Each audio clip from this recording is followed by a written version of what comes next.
아, 폴드. 이건 마음에 안 드네. 에? 뭐야? 플립 이것도 마음에 안 들어. 뭐지?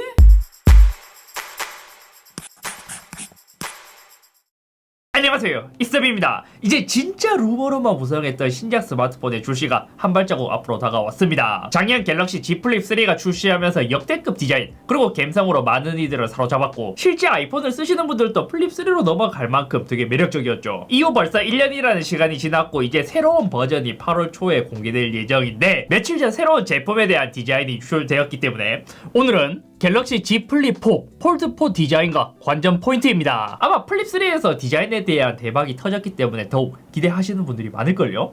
며칠 전 올라온 렌더링으로 추정되는 유출 디자인을 보자면 뭐가 달라졌는데? 라고 할 만큼 크게 변화된 점은 없습니다. 전면 디스플레이나 듀얼 카메라에 대한 구성, 그리고 플래시까지 매우 유사한 모습을 볼 수 있죠. 이 디자인 그대로 출시한다면 플립 3랑 플립 4 거의 아이폰에서 세대가 변할 때 엄청 조금 변하는 정도의 그러한 수정이 되지 않을까 싶어요. 그나마 눈에 띄는 차이점을 찾는다면 성공적인 블랙 그리고 퍼플 컬러는 그대로 유지한 채 핑크 골드와 블루 색상이 새롭게 추가되었습니다. 기존에 있었던 크림과 그린 색상을 대체하는 색상인 것이죠. 이 두 가지 색상이 그렇게 많이 안 팔렸나? 플립 3 처음에 나왔을 때 크림 색상이 거의 샤넬과 비슷한 느낌이라고 많이 팔렸던 것 같은데, 아마 블루의 경우 갤럭시 S22 때 삼성닷컴 한정판으로 판매될 때도 인기가 좋았기 때문에 플립에서 인기 없었던 색상을 대체하는 게 아닐까 싶기도 해요. 플립 4에서 출시되는 색상에 대한 정확한 명칭은 그라파이트, 보라 퍼플, 핑크 골드, 블루라고 해요. 요것도 아직까지는 뭐 루머이긴 하지만 또 특이한 점이 있죠. 보라 퍼플? 한국어인 보라 그리고 영어인 퍼플, 보라 퍼플? 그래도 자세히 보면 플립 3의 성공적인 디자인 덕분에 큰 모험은 하지 않으려 해서인지 디자인은 기존과 유사한데 자세히 보면 조금의 차이가 존재하기는 했습니다. 예를 들어 힌지에 대한 경량화가 이번에 플립과 폴드에서 처음 이루어질 것이라고 했는데, 이것 때문에 힌지 부분을 자세히 보잖아요. 그러면 기존 플립 3 대비 플립 4에서는 상당히 얇아진 모습을 볼 수 있었습니다. 펼쳤을 때는 크게 티가 나진 않겠지만 접었을 때 모습이 더욱 컴팩트해지지 않을까 싶어요. 또 하나 달라진 점은 렌더링상 측면 소재가 무광에서 유광으로 바뀐 듯해 보이거든요. 이것을 제외한다면 나머지는 진짜 똑같은데. 다음은 갤럭시 Z 폴드 4. 사실 플립 4는 워낙 전작이 크게 먹힌지라 큰 변화가 없었다면 오히려 폴드에 대한 변화가 기존보다는 조금 더 크지 않을까로 추측되고 있습니다. 첫 폴드 때는 접는 것에 대한 신기함이 있었다면 이후 폴드는 매니악한 폴드의 사용층을 어떻게 더욱 대중화시킬 것인가에 대한 고민을 삼성에서 많이 했을 거예요. 유출된 렌더링을 보잖아요.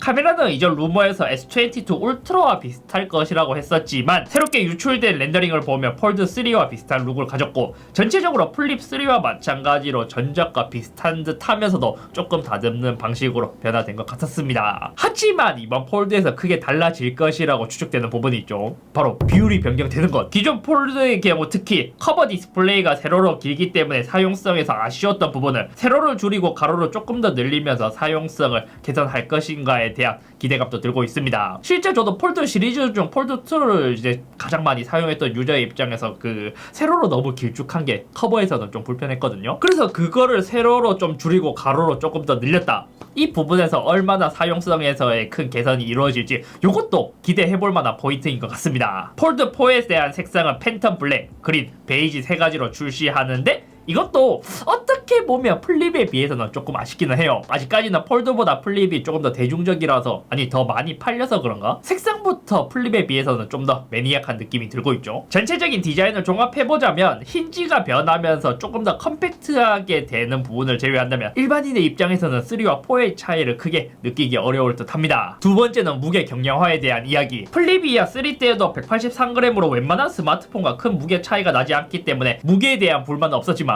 폴드를 사용해보신 분들이 공통적으로 가장 첫 번째로 해결해야 될 숙제라고 말하는 부분, 폴드 1 때부터 시작받았던 무게에 대한 숙제 해결이 우선시 되었고, 앞서 말했던 힌지에 대한 구조를 개선함으로써 경량화 그리고 부피가 줄어들 것이라고 해요. 플립 4도 힌지가 줄어든 모습을 볼 수 있었고, 폴드 4 또한 힌지가 줄어들므로 인해 더욱 슬림해 보이고 커버 디스플레이를 가로로 조금 더 늘렸음에도 불구하고 기존과 큰 이제 부피에서 차이가 없는 모습을 볼 수 있었죠. 아무튼 무게의 경우 폴드 1의 경우 276g, 2에서 282g으로 조금 더 늘었고 폴드 3에서 271g으로 그나마 이제 출시된 세 가지 모델 중에서는 가장 가벼웠지만 그래도 여전히 무거운 무게이긴 했어요. 그럼 이번 폴드 4에서는 얼마나 무게 감량화가 이루어질 것인가? 이것도 루머를 보면 여러 가지 이제 추측들이 있기는 했었거든요. 여기서 보면 이제 많이 줄어들어 봐야 258g이라는 루머가 있기도 했고 263g 정도가 될 것이라는 루머가 있기도 했습니다. 어찌됐든 정확한 수치는 아직까지 유출이 되진 않았지만 확실히 기존 대비 무게가 많이 줄어들 것이라는 것은 거의 기정사실화된 듯 해요. 물론 이렇게 무게가 줄어든다고 하더라도 바이형 스마트폰과 비교했을 때는 여전히 무거운 무게인 것은 맞지만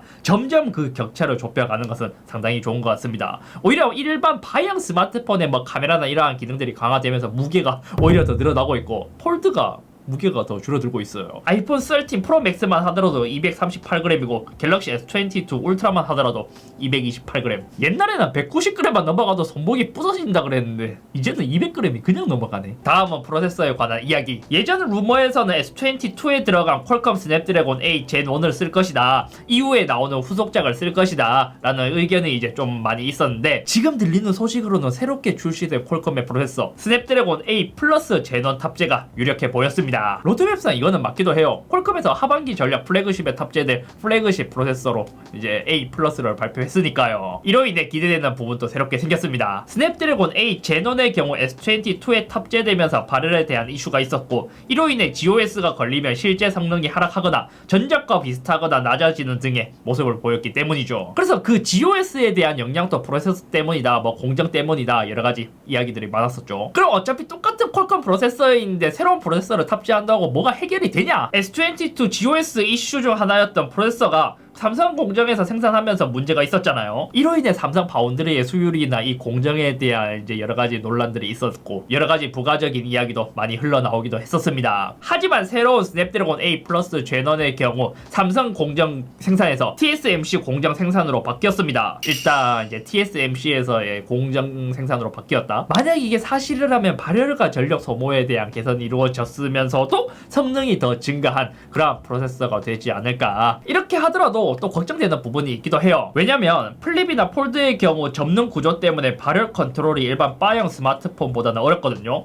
그래서 타 스마트폰 대비 스로틀링이 더 빨리 오는 케이스가 있었는데 이번 폴드와 플립의 경우 발열을 S22 대비 개선해서 더 좋은 이제 성능을 즐길 수 있을지, 이 또한 기존과 마찬가지로 발열 컨트롤이 어렵기 때문에 GOS로 조금 더 타이트하게 가져갈지 이것도 기대해볼 만한 부분인 것 같습니다. 다음으로 재밌는 점, 이제 한국에서도 출시되는 제조사의 스마트폰, 아니 한국에 정식으로 출시되는 갤럭시에서도 eSIM을 맛볼 수 있지 않을까 싶어요. 플립의 경우 가격이 비교적 저렴하다 보니까 원가 절감 때문에 빠질 수도 있지만요. 그럼 eSIM이 뭐냐? 인베디드 심의 약자로 일반 유심과 동일하지만 QR코드나 통신사의 프로파일을 받아서 통신 서비스에 가입할 수 있는 것을 의미합니다. 쉽게 비유를 하자면 요즘 우리가 이제 핸드폰을 개통하게 된다면 유심을 발급받아서 그것을 넣어서 이제 통신 번호를 받고 이렇게 사용하게 되잖아요. 그것과 다르게 eSIM의 경우 이제 핸드폰 자체에 내장이 되어 있다 보니까 그냥 소프트웨어로 다운로드 받아서 개통해서 뭐 사용하고 이런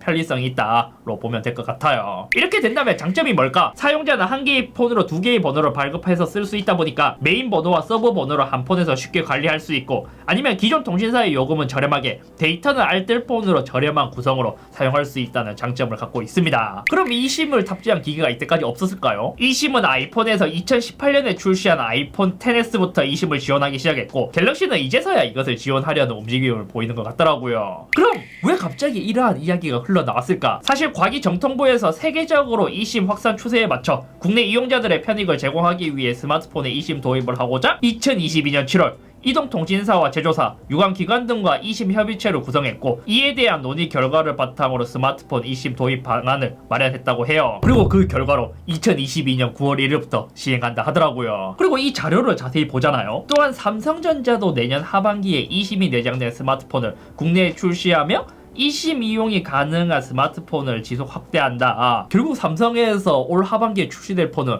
폴드 4 아니면 플립 4밖에 없죠. 그러니까 결국에는 이 기종에서 탑재할 것이라는 것을 거의 뭐 이제 과기부 로드맵에 이미 있었던 거예요. 아무튼 사실상 이 심이 아이폰에서 제공되었고 뭐 이제 스마트워치에서도 제공되었기 때문에 사실상 이제 쓸 수는 있었지만 스마트폰에서 공식적으로 이제 대형 통신사에서는 제공하지 않았던 것에 비해 이제는 알뜰폰이 아닌 메이저 통신사에서 지원할 예정이고, 이게 처음에 나왔을 때도 유심 발급 비용이나 여러 가지 이슈가 있긴 했었지만 그거는 나중에 또 따로 살펴보자고요. 자, 그럼 이제 한 달 안에 새로운 스마트폰이 출시될 것이라는 것을 알았고, 그럼 우리가 이것이 출시되었을 때 관전 포인트가 어떤 게 있을까? 첫 번째는 주름에 대한 개선. 실제 사용자는 뭐 크게 거슬리진 않지만 그래도 개선되면 좋잖아요.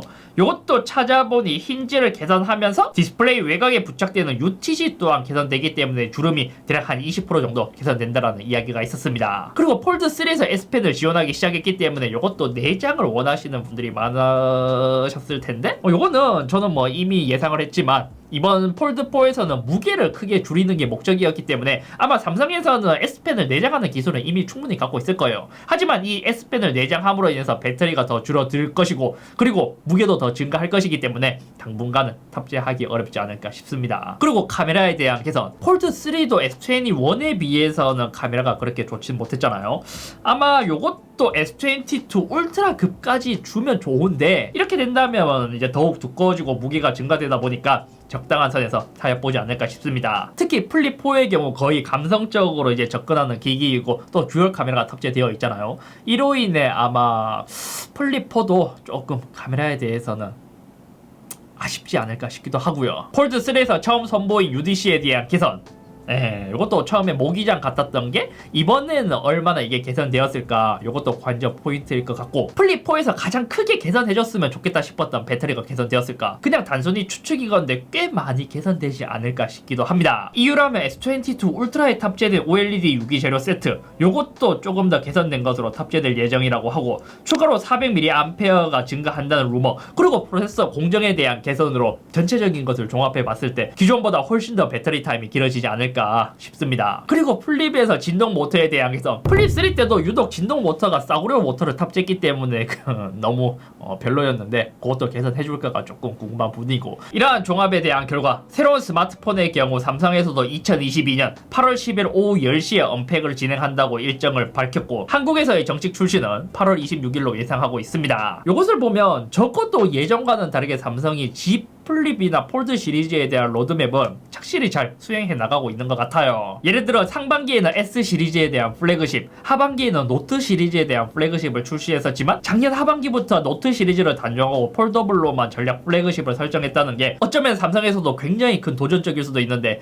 이것을 노트보다 폴더블에 대한 수요를 더 늘릴 수 있다는 자신감이 있어서 이러한 선택을 했겠죠. 이번 신제품으로 출시할 폴드4의 경우 사실 전작에 비해 개선된 게 맞기는 하지만 대중적인 수요를 넓혀가기에는 아직까지 고가의 제품, 그리고 무게에 대한 부분 때문에 전작과 비슷한 수요를 가져갈 것이고, 오히려 수요 면에서 기대되는 것은 갤럭시 Z 플립 4. 이전 플립 3에서 원가 절감이었던 많은 부분들, 뭐 이제 배터리 개선이나 카메라 개선 정도만 플립 4에서 잘 이루어져도 성공적으로 꽤 많이 팔리지 않을까 싶습니다. 아무튼 오늘은 여기까지이며, 삼성의 GOE에서는 여러가지 기타 다른 이슈를 대체하는 면에서 유달리 올해는 여러가지 이슈들이 많이 있었거든요. 그러니까 제품이나 서비스를 잘 만들어 놓고 오히려 이러한 대처 때문에 욕을 먹은 케이스가 좀 많이 나타난 것 같습니다. 그래서 삼성이 제품이나 서비스 면으로 잘 만들어 나간다고 하더라도 제발 이러한 일들이 생기지 않도록 삼성의 대처 또한 좀 더 현명했으면 하는 바람이 있습니다. 이번에 폴드랑 플립은 제품은 진짜 잘 나와줬으면 좋겠어요.